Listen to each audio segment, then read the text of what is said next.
बाबा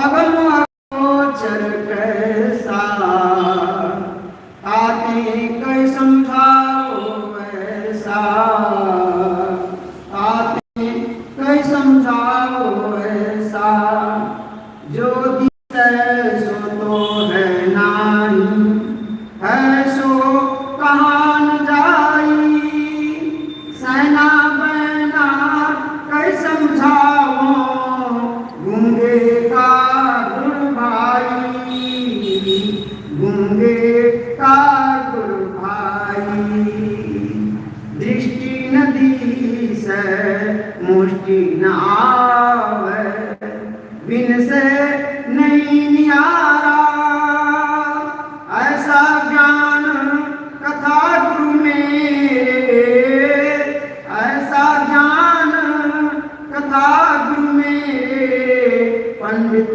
करो विचारा, पंडित करो विचारा, बिन देखे प्रतीत न आवे, कहन को पतियाना, समझा हो सो शब्द चीन, समझा हो सो शब्द चीन, अचरज हो सयाना, अचरज हो सयाना, कोई ध्यावे निराकार को, कोई ध्यावे साकारा, कोई ध्यावे निराकार को, कोई ध्यावे साकारा, वह तो इन दो ते न्यारा, वह तो इन दो ते न्यारा, जान जानन हारा, जान जानन हारा, काजी कते को पुराना, पंडित वेद पुराना, काजी कते वो पुराना, पंडित वेद पुराना, वाक्षर तो लखान जाई, वाक्षर तो लखान जाई, माता लगन काना, माता लगन काना, नादी पादी पढ़ना गुनना, नादी पादी पढ़ना गुनना, बहु चतुराई दीना, नादी पादी पढ़ना गुनना, बहु चतुराई दीना, कबीर सो पढ़ पढ़,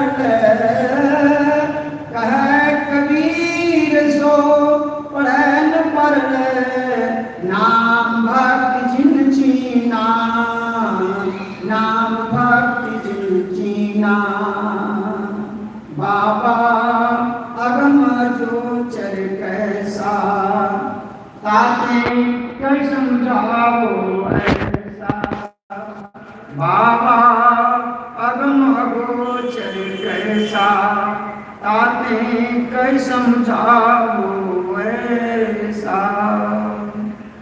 सत्संग योग भाग 4 परमाराथ सद्गुरु महाराज की अनुभव वाणी। जीवो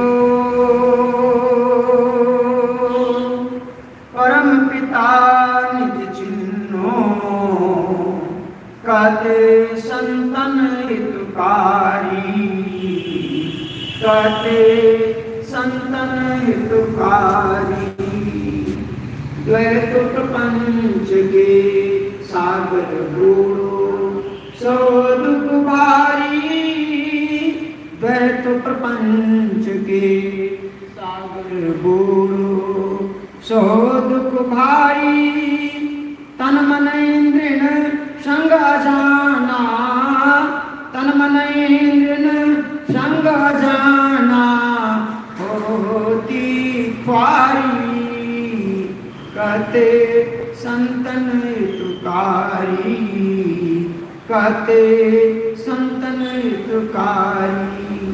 जीवो परम पिता निज चिन्हो, कहते संतन हितकारी। गुरुगम से सुषमन में बैठ के अंतर पथधारी। गुरुगम से सुषमन में बैठ के अंतर पथधारी। ब्रह्म ज्योति ब्रह्म नागदार धरी। ब्रह्म ज्योति ब्रह्म नागदार धरी। हो सबसे न्यारी, कहते संतन हितकारी।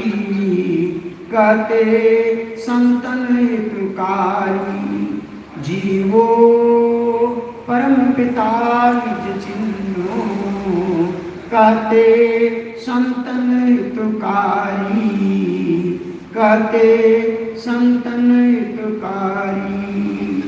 द्वैत पार तन मन बुद्धि पारा, ज्ञान हो सारी। द्वैत पार तन मन बुद्धि पारा, ज्ञान हो सारी। मेरी सो पितु चिन्ह में आवे। मेरी सो पितु चिन्ह में आवे। दुख टरै भारी, कहते संतन हितकारी। कहते संतन हितकारी। जीवो परम पिता, कहते संतन हितकारी। कहते संतन हितकारी। श्री सद्गुरु महाराज की जय।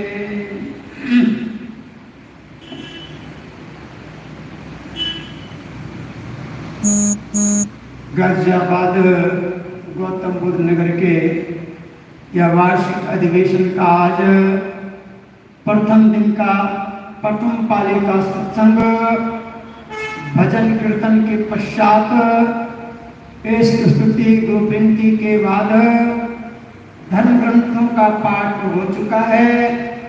और आज का अभी का जो कहने सुनने का प्रतिपाद्य विषय है वह ईश्वर स्वरूप की प्राप्ति और उनसे लाभ, और नहीं प्राप्ति करने पर क्या क्षति होने वाला है, क्या हानि है।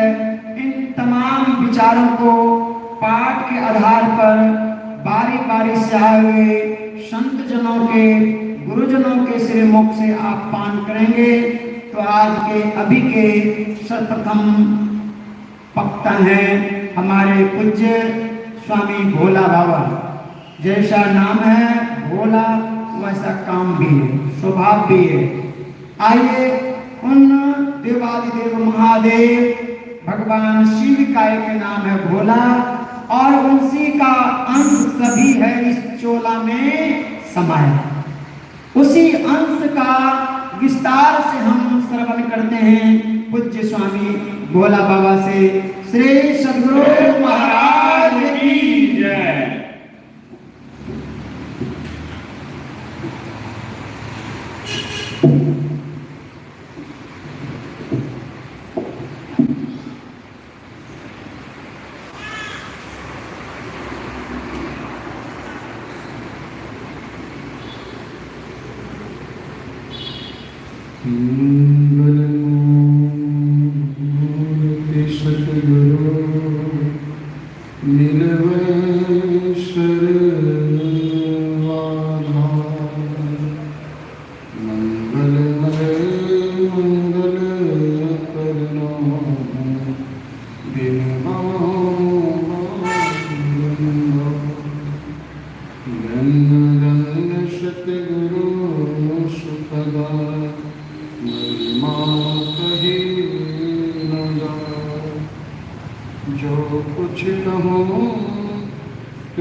अनंत श्री विभूषित संत सदगुरु महाराज के श्री पद्मों में अनंत अनंत प्रणाम। अपने आवास पर अवस्थित संत मत के श्री मौर्य परम उच्च आचार्य पूज्यपाद के श्री पद्मों में अनंत अनंत प्रणाम। इस पवित्र मंच पर विराजमान मंगलमय साधु समाज, इस बाराधाम पर पधारे गुरुजन सज्जन वृंद, माता बहनों एवं बच्चे बच्चियों सबों के हृदय में बैठे आत्मा स्वरूप में विराजमान परमात्मा को प्रणाम निवेदित करते हुए कोई कारणवश अभी तक सत्संग स्थल पर नहीं पहुंच पाए हैं और अपने मन को ये ध्वनि यंत्र के द्वारा जोड़े हुए हैं, तो ऐसे तमाम महानुभावों के भी श्री पद्मों में अनंत अनंत प्रणाम। अभी हम लोगों ने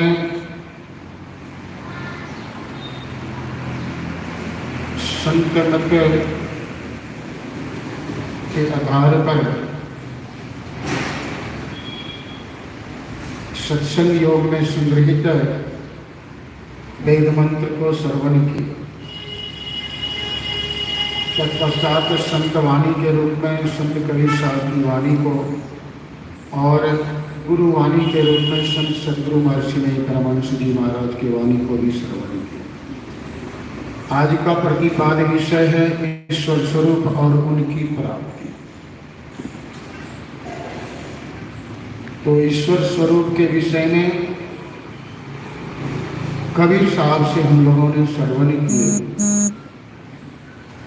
बाबा अगम अगोचर कैसा, वह अगम है, औकत्य है,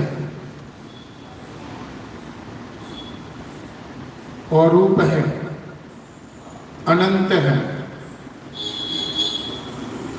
उनके विषय में कहा नहीं जा सकता, कह नहीं सकते। और यह भी पाठ में हम लोगों ने श्रवण किए, मनोबुद्धि इंद्रियों के द्वारा उस परमात्मा की प्रत्यक्ष करने की चेष्टा करना एक झूठ ही झूठ करना है। तो फिर उसके लिए हमें करना क्या होगा? तो संत सदगुरु से किसी भेदिया से जो जानने वाला है, तो कहते हैं वह ईश्वर से प्रार्थना करो। तो आप ऐसे सदगुरु को इस संसार में भेजें जो आपको पाने के लिए वह सुगम रास्ता को बताएं। एक बात याद दिला देता हूँ। प्रथम सृष्टि के क्रम में मनु जी के नाम से इस पृथ्वी पर मानव अवतरण हुए और उन्होंने 3 बार अपनी समाधि को लगाया।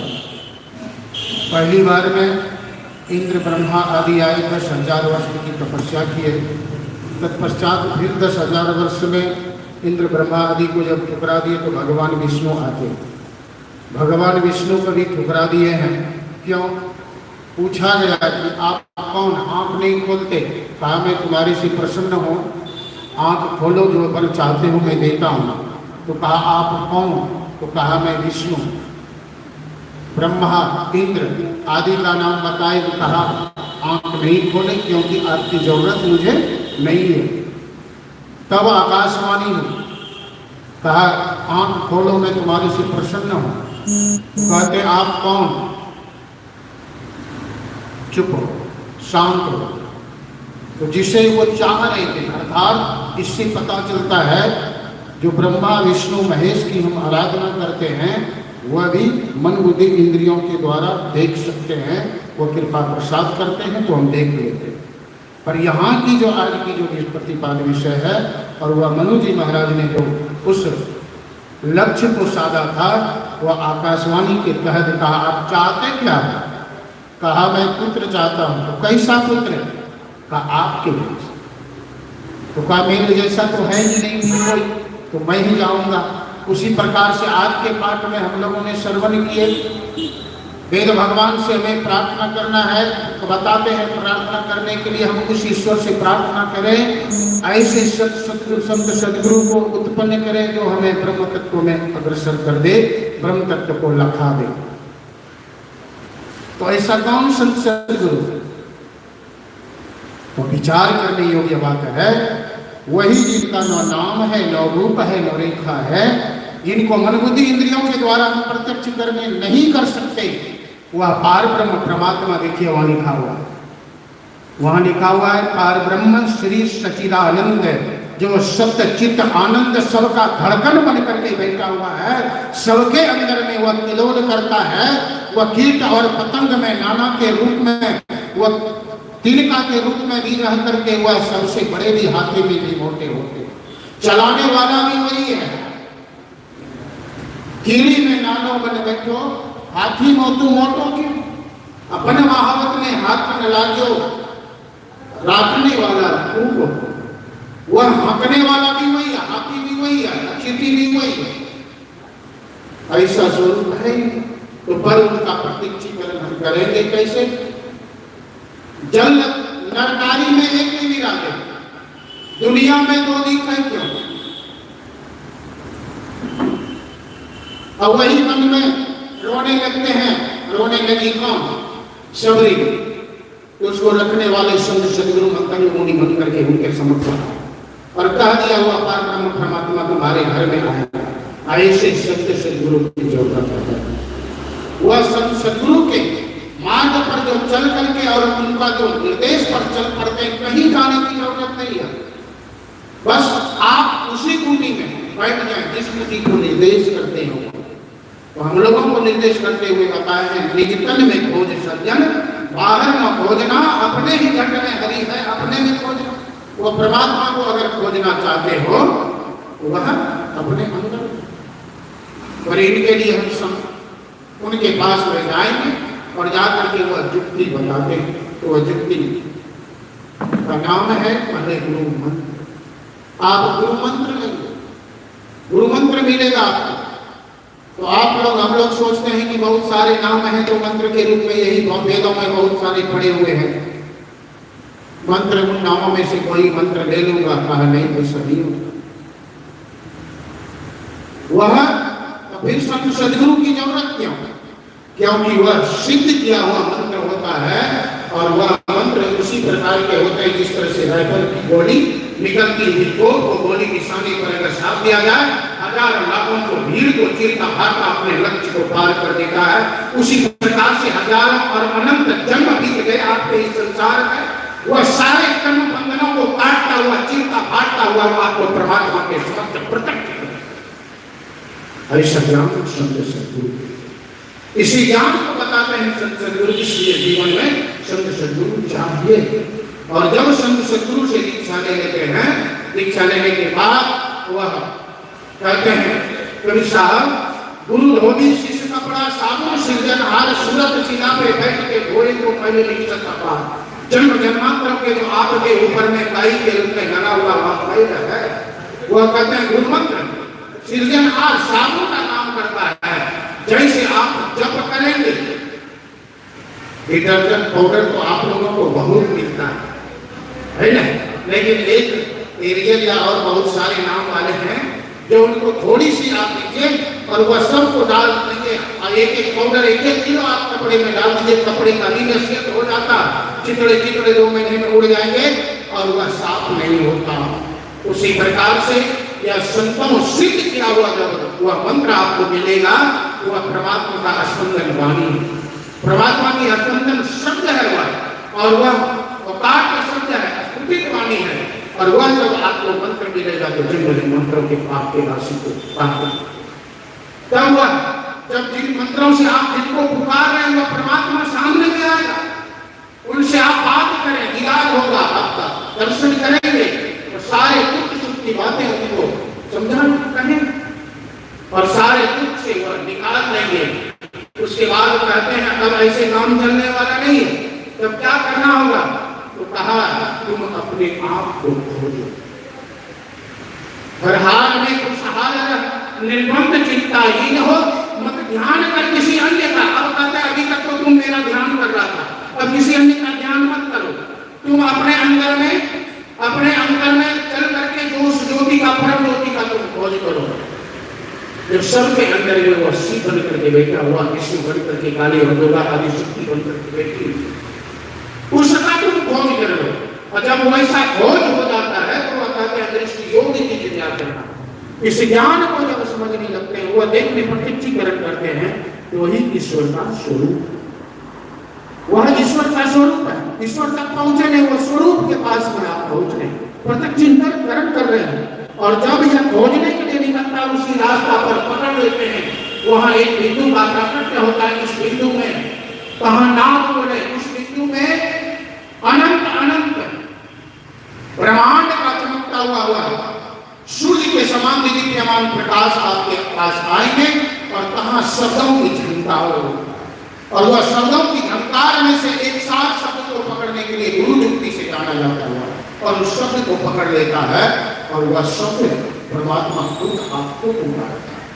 आप हाथ पकड़ करके, जो संत सदगुरु और गुरु में अंतर ये होता है, जो गुरु होते हैं तो वह संसार के बंधन से आपको मुक्त करा करके ब्रह्मलोक तक पहुंचा सकता है, ब्रह्म नहीं मिला सकता। संत सदगुरु जो होते हैं, हाथ पकड़ करके जितने बार आपको जन्म लेना पड़े उस संत सदगुरु परमात्मा को उतना बार जन्म लेना पड़ेगा। इस धरती पर आपको हाथ पकड़ करके अपने गोद में बिठा करके अपने आप में मिला है। इस प्रकार से पिता नहीं देते हुए भी, नहीं कुछ कहते हुए भी, पिता कुछ लिख के नहीं जाते हैं, फिर भी पुत्र का हो जाता है। उसी प्रकार से वह कहत सुनत कुछ नहीं करते हुए भी वह आप उसी प्रकार से आप हो जाएंगे, परमात्मा प्राप्त करेंगे। जो परमात्मा है वही आप बनेंगे। यही आप सबों की सेवा में कहे। बोले प्रेम से श्री सद्गुरु महाराज की जय। अभी आप लोगों ने पूज्य भोला बाबा से ईश्वर का स्वरूप और प्राप्ति का विषय बहुत अच्छी तरह से भोला बाबा ने हम लोगों को समझाया। अब आप लोग पूज्य स्वामी श्री रामारमण बाबा से ईश्वर प्राप्ति के विषय में सुनेंगे। इनका नाम ही इतना सुंदर है, जो ईश्वर में रमन करने वाले हैं और अपने ज्ञान से, अपनी बुद्धि से जो इन्होंने ईश्वर की प्राप्ति के विषय का ज्ञान प्राप्त किया है, वो हम लोगों को अभी अमृत वचनों से सुनाएंगे। बोलिए प्रेम से श्री सद्गुरु महाराज की जय।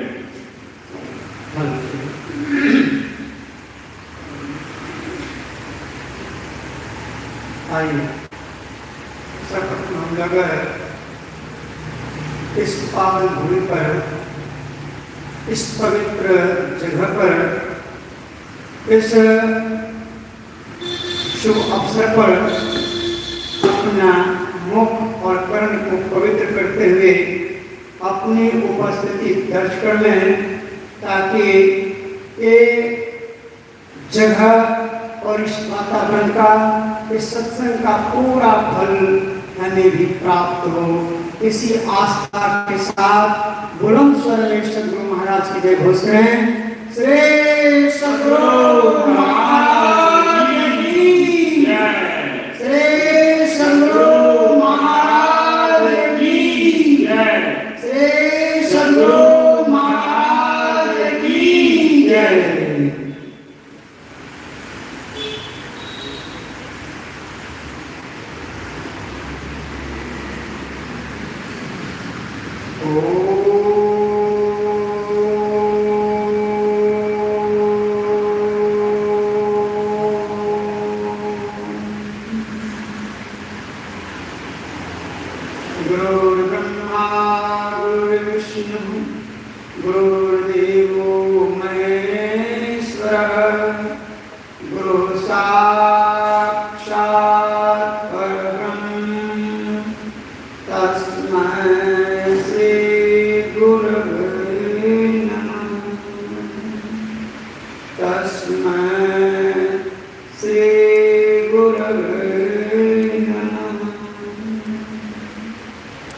जयति जयति श्री सद्गुरु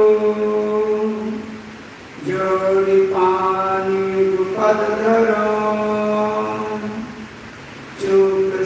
रक्षा कीजिए। बार बार विनती करो,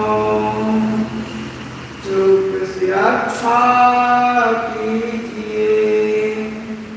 बार बार विनती करो।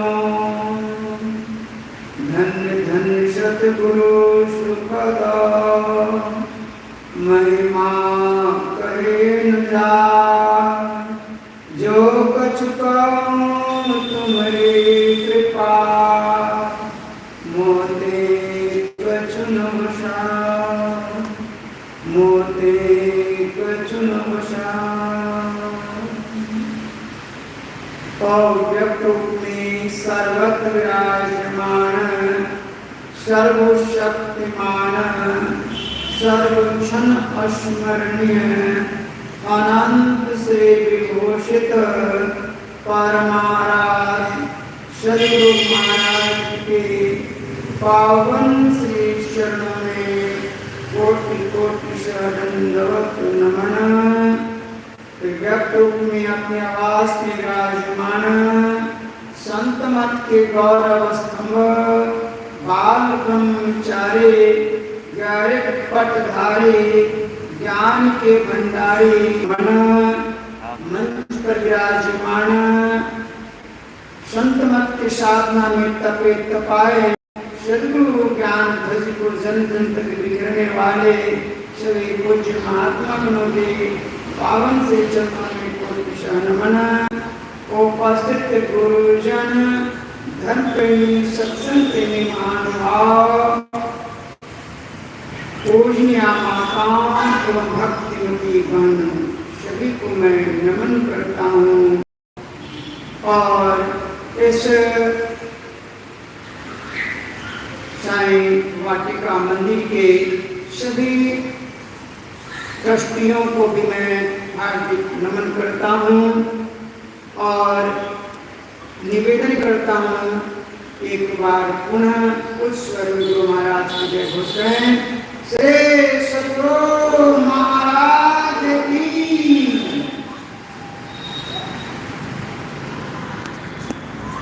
अभी हम लोग सद्गुरु प्रतिनिधित्व ग्रंथ सत्संग योग के प्रथम भाग से वेद मंत्र के ऋचा को श्रवण कर रहे थे। इस संसार के सबसे प्राचीनतम ग्रंथ, आदि ग्रंथ वेद को कहा जाता है। वेद के पहले कोई धर्म ग्रंथ, कोई ग्रंथ हो, ऐसा अभी तक प्रमाण नहीं है।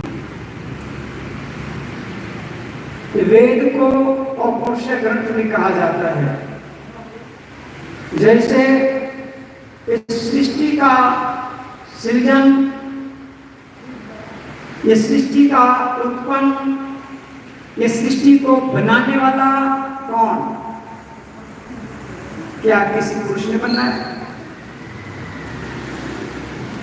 क्या हमारे माता पिता दादा दादी ने बनाया? नहीं। इस सृष्टि को उत्पन्न करता, पैदा करता, जिसको आप परमात्मा कहते हैं, ईश्वर कहते हैं, सर्वेश्वर कहते हैं, सर्वशक्तिमान कहते हैं, उसने सृष्टि को पैदा किया। तो क्या चीज से पैदा किया? कुछ लिया नहीं कुछ दे, सब कुछ कर दिखलाया, इसलिए वो सर्वशक्तिमान कहलाया। उसकी किसी चीज की जरूरत नहीं है, उसी से सब कुछ निकलता है। जो भी कुछ देख रहे हैं सब परमात्मा के अंदर से निश्चित हुआ है और फिर परमात्मा में ही ये समा जाता है। आप कहिएगा कैसे हो सकता है? आप अपने घर में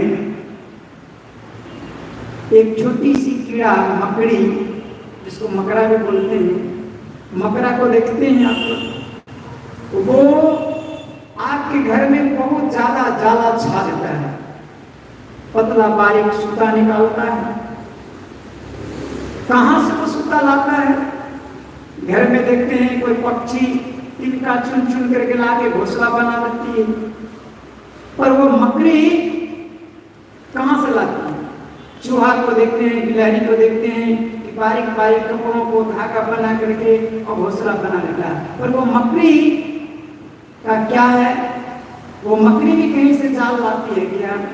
नहीं, वो मकड़ी अपने ही अंदर से जाल निकालती है, अपने ही अंदर से वो धागा निकालती है और पूरा जाल बुन देती है, और उसमें छोटे छोटे मक्खी मच्छर कीड़े फंस जाते हैं और उसको वो फिर पकड़ करके अपना आहार बनाता है।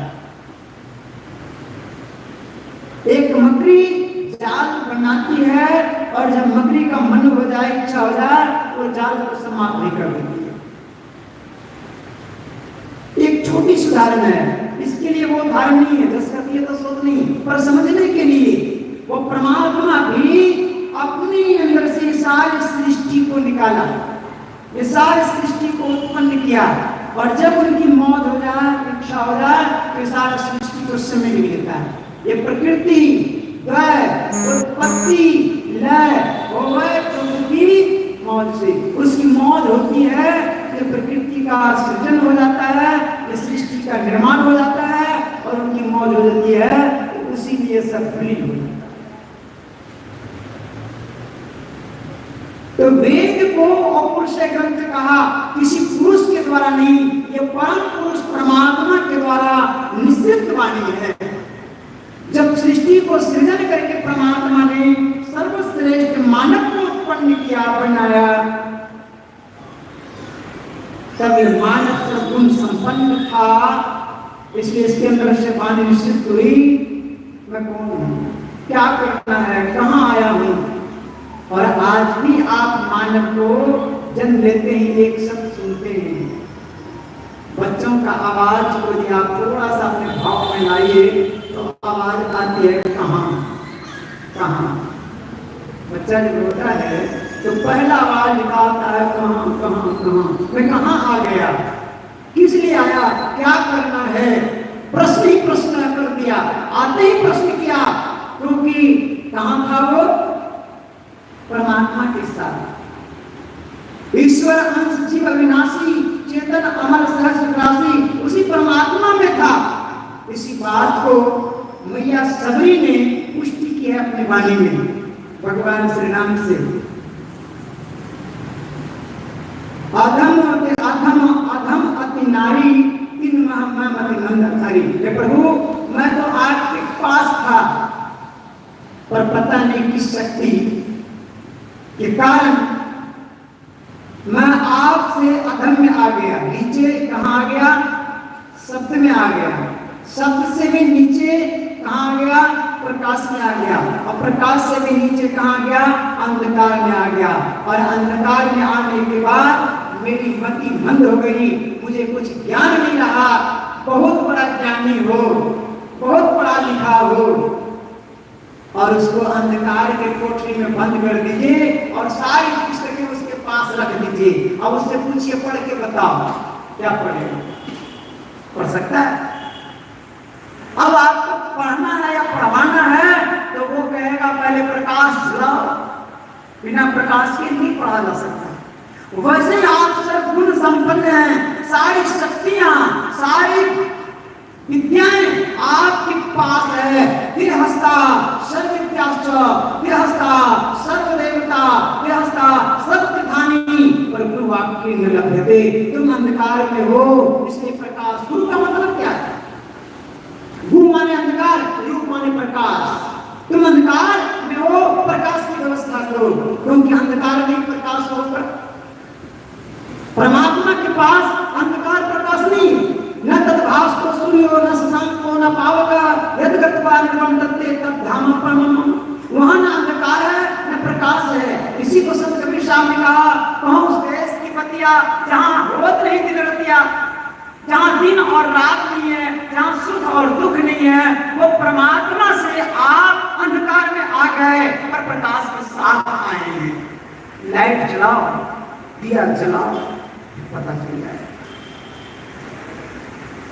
तो आप माने कहां से आप आ गए, कैसे आपका आना हुआ है? तो पहले आप आए शब्द में, शब्द से आप आए प्रकाश में, प्रकाश से आपका आना हुआ अंधकार में, और अंधकार में आते ही आपने प्रश्न किया मैं कहां आ गया, किससे आया? यही प्रश्न का उत्तर स्वयं आकाशवाणी के द्वारा परमात्मा द्वारा स्फुटित हुआ।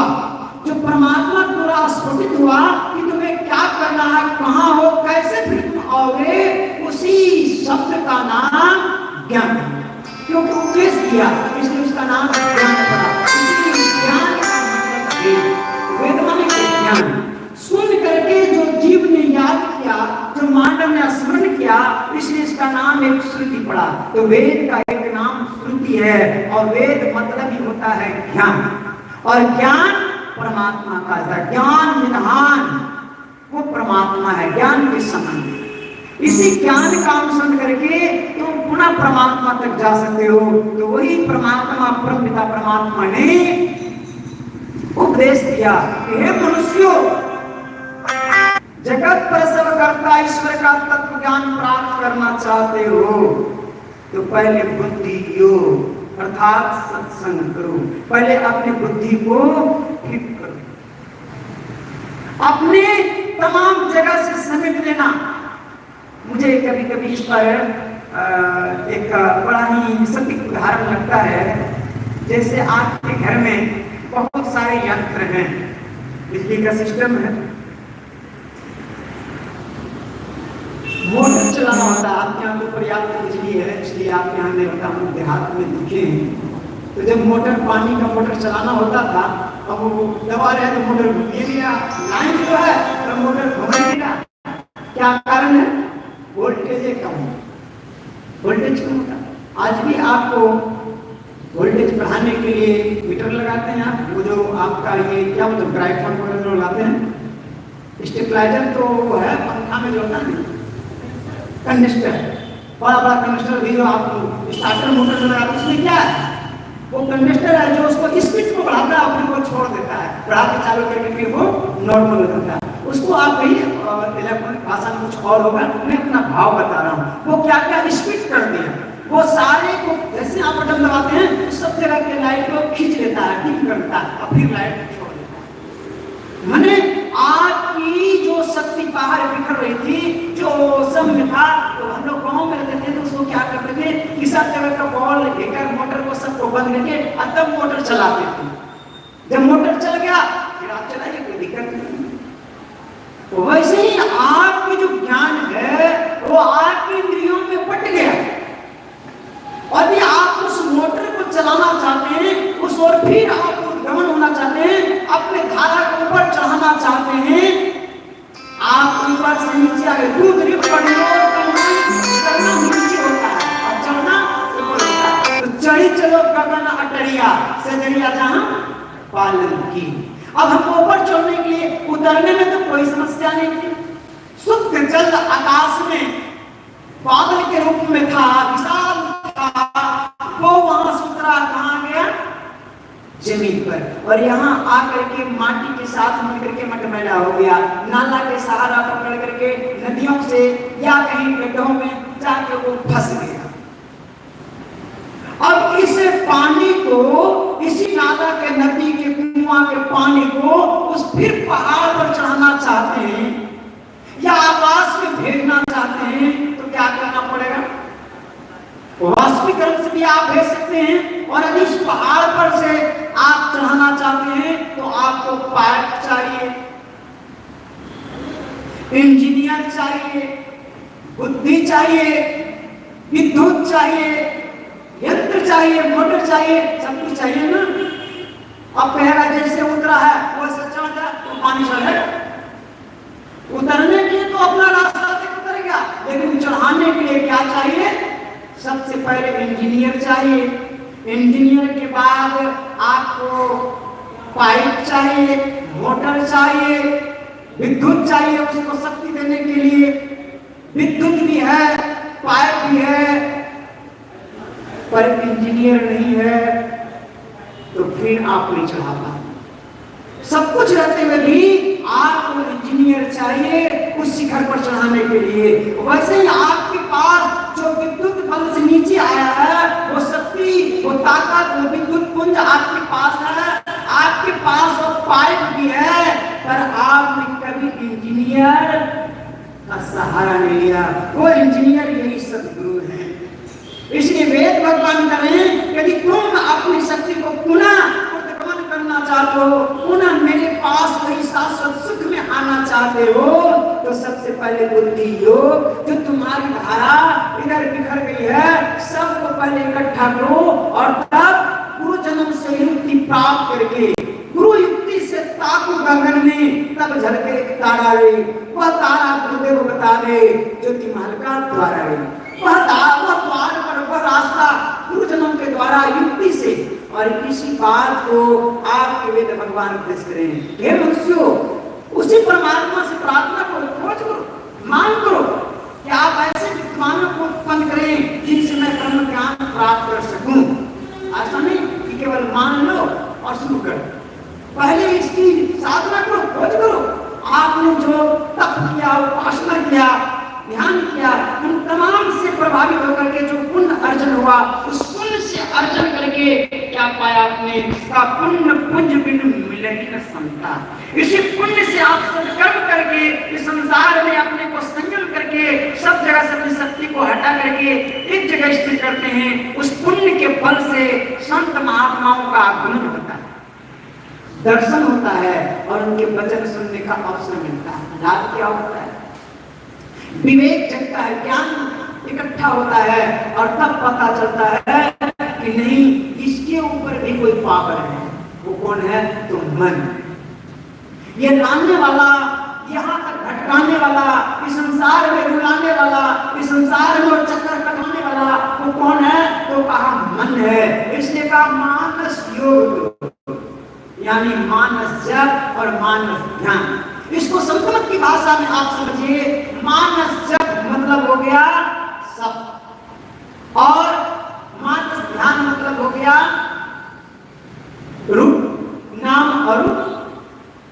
तो ये नाम और रूप के सहारा से आप यहाँ आ गए संसार में। इसी नाम रूप के सहारा से आप फिर चलेंगे ऊपर में। इसलिए संत कबीर साहब ने कहा, भक्ति से मुक्ति की संत चढ़े सब धाय, और जिन जिन मन आलस किया जन्म जन्म बचता है। यही नाम और रूप। सीढ़ी में क्या तो मजबूत डंडा होता है, एक नाम और एक रूप का, कई पदांता कई स्टेप होता है। ये नाम और रूप तो आप मानस जप यानी शब्द का सहारा ले, एक बार शब्द पकड़े, उसके बाद फिर आप रूप, शब्द है, नाम है, उसका रूप होगा, उस रूप को भी आप पकड़े। अब ये नाम और रूप को पकड़ करके जाना कहाँ है? तो जहां से नाम पैदा हो रहा है, नहीं, जहां से नाम रूप पैदा हो रहा है, तो नाम रूप पैदा कहां से हो रहा है? एक बिंदु से। बिना बिंदु के नाम और रूप नहीं बन सकता। पहले चिन्ह आया, एक नाम पड़ गया बिंदु। उस बिंदु को आपने बढ़ाया, जैसे ही जोड़ा आपने आगे बढ़ाया तो नाम पड़ गया उसका रेखा। उसको आपने गोल घुमाया, उसका नाम पड़ गया गोलाकार। उसको आपने तिरछा कर दिया तो हो गया त्रिभुज। उसको आप भूत बना दो, देवता बना दो, जो बनाना है सो बना दो। वही रूप को आपने बनाया, और जिस रूप में आप फैल गए वही से तमाम को समेटते समेटते कहाँ आएगा? इसी बिंदु पर। सबका सिमटाव एक बिंदु पर होगा।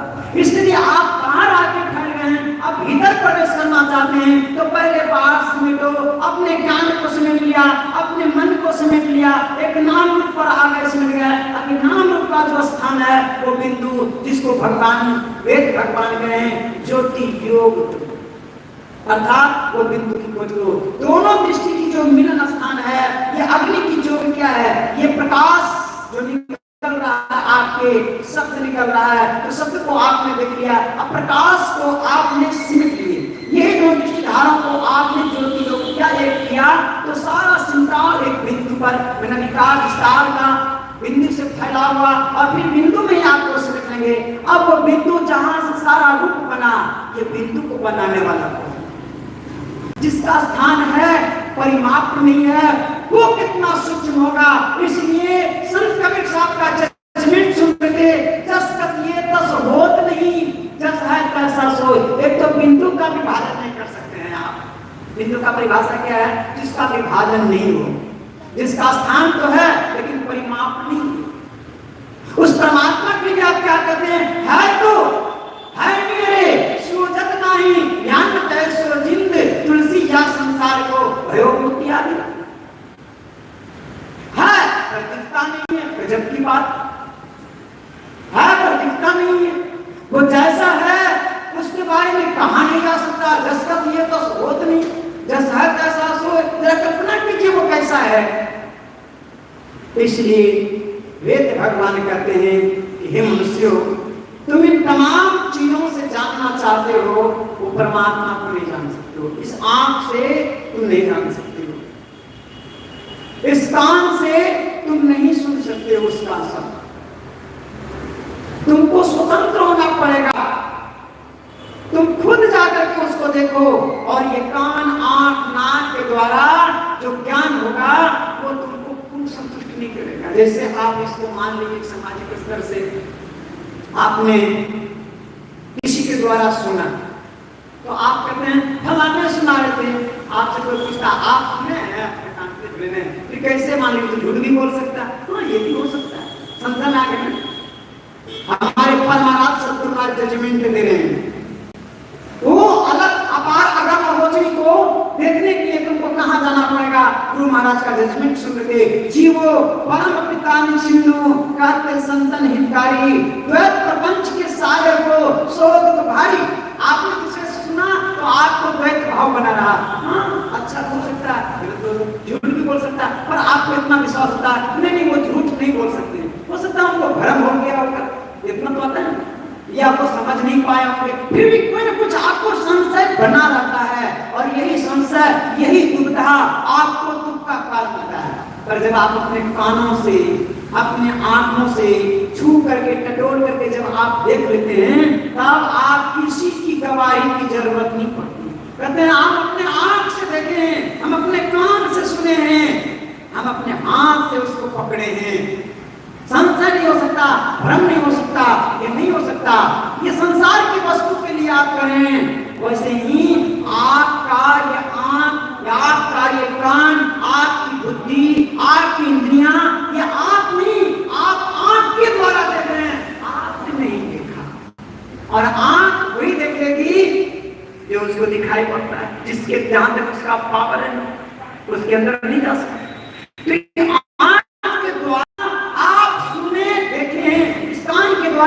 आप सुने हैं, आपने नहीं सुने हैं, कान के द्वारा सुने हैं, आपने देखे हैं, आंख के द्वारा आप सुने हैं। जैसे बेटा के द्वारा, पड़ोसी के द्वारा आप सुने हैं, पड़ोसी ने बता रहा था वो आप जाने हैं, आप नहीं। पर जिस दिन आप आ जाएंगे तो तत्वरूप में आप क्या हैं? जो परमात्मा को तत्वरूप ज्ञान कराना चाहते हैं, पाना चाहते हैं, वो तत्वरूप में जो परमात्मा है उनको पाने के लिए पहले आपको खुद अपना तत्वरूप का ज्ञान होना चाहिए।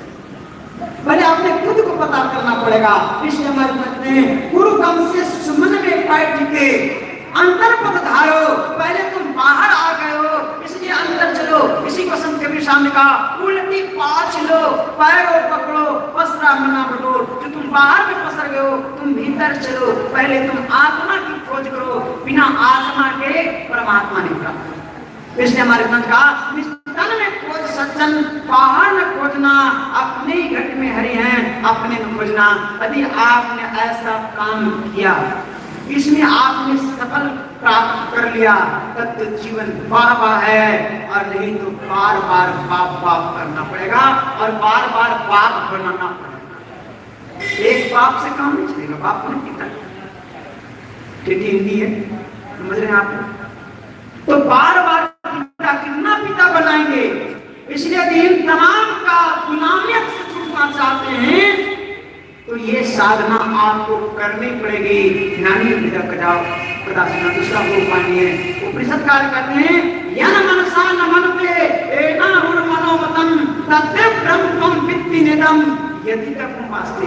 इस आंख से, इस कान से तमाम चीजें जो जानना चाहते हो, इस मन से जो तुम प्राप्त शक्ति देने वाला है वो ब्रह्म है। तमाम इंद्रियों को जो ताकत देने वाला है वही चेतन की धार है। उस धार को भी पकड़ना चाहते हो तो पहले गुरु के दरबार जाओ, उनसे युक्ति प्राप्त करो। वो ब्रह्म प्रकाश जो तीनों लोगों को प्रकाशित कर रहा है, वो सोमरस, वो शब्द जो सभी को अंदर में हो रहा है, वही शब्द को पान करने के पकड़ने के लिए गुरु युक्ति। यदि ये आप काम कर लेते हैं तो लाभ क्या होता है? सबसे बड़ा लाभ पर ही ध्यान जाता है। हमारे गुरुनाथ ने ऋषियों ने कहा नहीं प्राप्त होगा तो बहुत भारी हानि। इस चेत वेदिक सत्मस्ति न चेदिया वेदिन माति विनष्टि भूतेषु भूतेषु विचित्र धीरा प्रत्यायस्मान लोकामर्ता भवन्ति। यदि जन्म में उस ब्रह्म को नहीं प्राप्त किया, नहीं साक्षात्कार किया तो भारी हानि है। क्या? बार बार जन्मना और मरना पड़ेगा, दूसरी का दिन होना पड़ेगा। यदि इस जन्म में ब्रह्म को प्राप्त कर लिया तो लाभ क्या होगा? गुरु महाराज ने सब शास्त्रों का निचोड़ एक शब्दों में कर दिया। मैं ही सो पितु चिन्ह में आवे दुख करे भारी कहते संतन हितकारी। पैदा करने वाला पिता होते हैं और सबको पैदा करने वाले परम पिता होते हैं वो परमात्मा। यदि वो पहचान में आ जाए तो भारी दुख आवागमन का जो चक्र है, बार बार जन्मने और मरने का जो चक्र है, उससे आप मुक्त हो जाते हैं। यही शुभ अवसर, यही मौका आज हम सभी को परम पिता परमात्मा की असीम कृपा से मिला है। सज्जनों, आइए हमारे परम पूज्यपाद स्वामी रुद्रनाथ जी महाराज आपके ही प्रदेश दिल्ली प्रदेश में रहते हैं और यहाँ ज्ञान का प्रचार प्रसार करते हैं, तो हम उनके श्रीमुख से सुनते हैं। समय लगभग 10 बजने में 5 मिनट बाकी है। जब तक कुछ पादाचार श्री का पदार्पण नहीं हो जाता है, आप उनके श्रीमुख से सुनेंगे ईश्वर स्वरूप के बारे में और इसकी प्राप्ति कैसे क्या साधना है। श्री सद्गुरु महाराज की बहुत अमृत वचनों से हम लोगों को स्नान करवाए स्वामी रामारमण बाबा। अब पूज्य स्वामी निरंजन बाबा से हम लोग अमृत वचन सुनेंगे। इनका नाम ही इतना सुंदर है, निरंजन। जहाँ भी स्वच्छ विचार, स्वच्छ बातें, स्वच्छ ज्ञान प्रदान करते हैं और अपने ज्ञान से हम लोगों को नहलाएंगे। बोलिए प्रेम से श्री सद्गुरु महाराज की जय।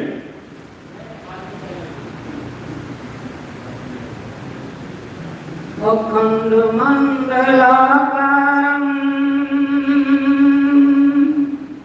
व्याप्तं